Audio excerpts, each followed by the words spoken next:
মৰমৰ ছাত্ৰ-ছাত্ৰীসকলক নমস্কাৰ জনাইছো লগতে স্বাগতম জনাইছো মোৰ ইউটিউব চেনেললৈ আজি ভিডিঅ'টিৰ বিষয়বস্তু হৈছে অধ্যায় 17 প্ৰাথমিক চিকিৎসা তৃতীয়মান শ্ৰেণীৰ বিজ্ঞানৰ এই পাঠটিৰ প্ৰশ্ন উত্তৰসমূহ তোমালোকৰ ওচৰত আগবঢ়াবলৈ বিচাৰিছো তেন্তে আহা আমি ইয়াৰে প্ৰশ্ন উত্তৰসমূহ পঢ়িবলৈ আৰম্ভ কৰো তাৰ আগতে মই তোমালোকক আৰু এটি কথা ক'বলৈ বিচাৰিছো যে যিসকল ছাত্ৰ-ছাত্ৰীয়ে আজি প্ৰথমবাৰৰ বাবে মোৰ ভিডিঅ'টি দেখিছা সেই সকল ছাত্ৰ-ছাত্ৰীক পুনৰবাৰ মই ধন্যবাদ জনাইছো মোৰ ভিডিঅ'টি চোৱাৰ বাবে লগতে প্ৰথমকৈ চোৱাৰ বাবে মোক সাবস্ক্ৰাইব কৰিবা আগন্তুক নতুন ভিডিঅ'সমূহ পাই থাকিবলৈ তেন্তে মৰমৰ ছাত্ৰ-ছাত্ৰীসকলক এতিয়া মই প্ৰশ্ন উত্তৰসমূহ ক'বলৈ আৰম্ভ কৰো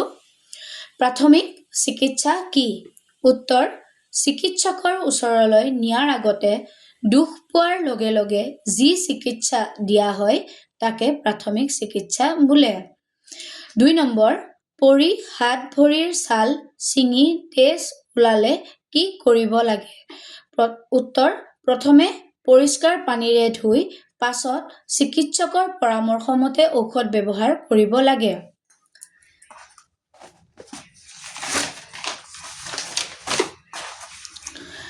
3 নম্বৰ হাত ভৰিৰ হাড় ভাঙিলে কি কৰা উচিত উত্তৰ জোৰকৈ মালিচ কৰিব নালাগে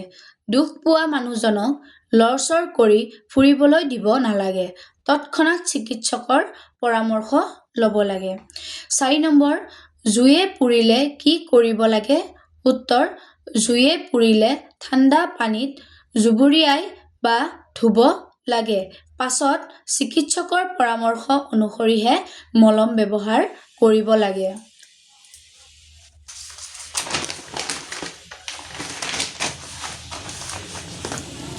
5 নম্বৰ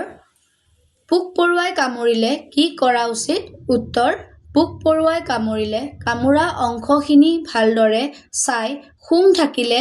এৰুৱাই দিব লাগে পাছত চিকিৎসকৰ পৰামৰ্শ ল'ব লাগে 6 নম্বৰ মূৰ্ছা যোৱা মানুহক কি প্ৰাথমিক চিকিৎসা দিব লাগে উত্তৰ মূৰ্ছা যোৱা মানুহজনক শুৱাই লৈ জোতা চেন্ডেল খুলি দিব লাগে পিন্ধা কাপোৰ অলপ ঢিলা কৰি দিব লাগে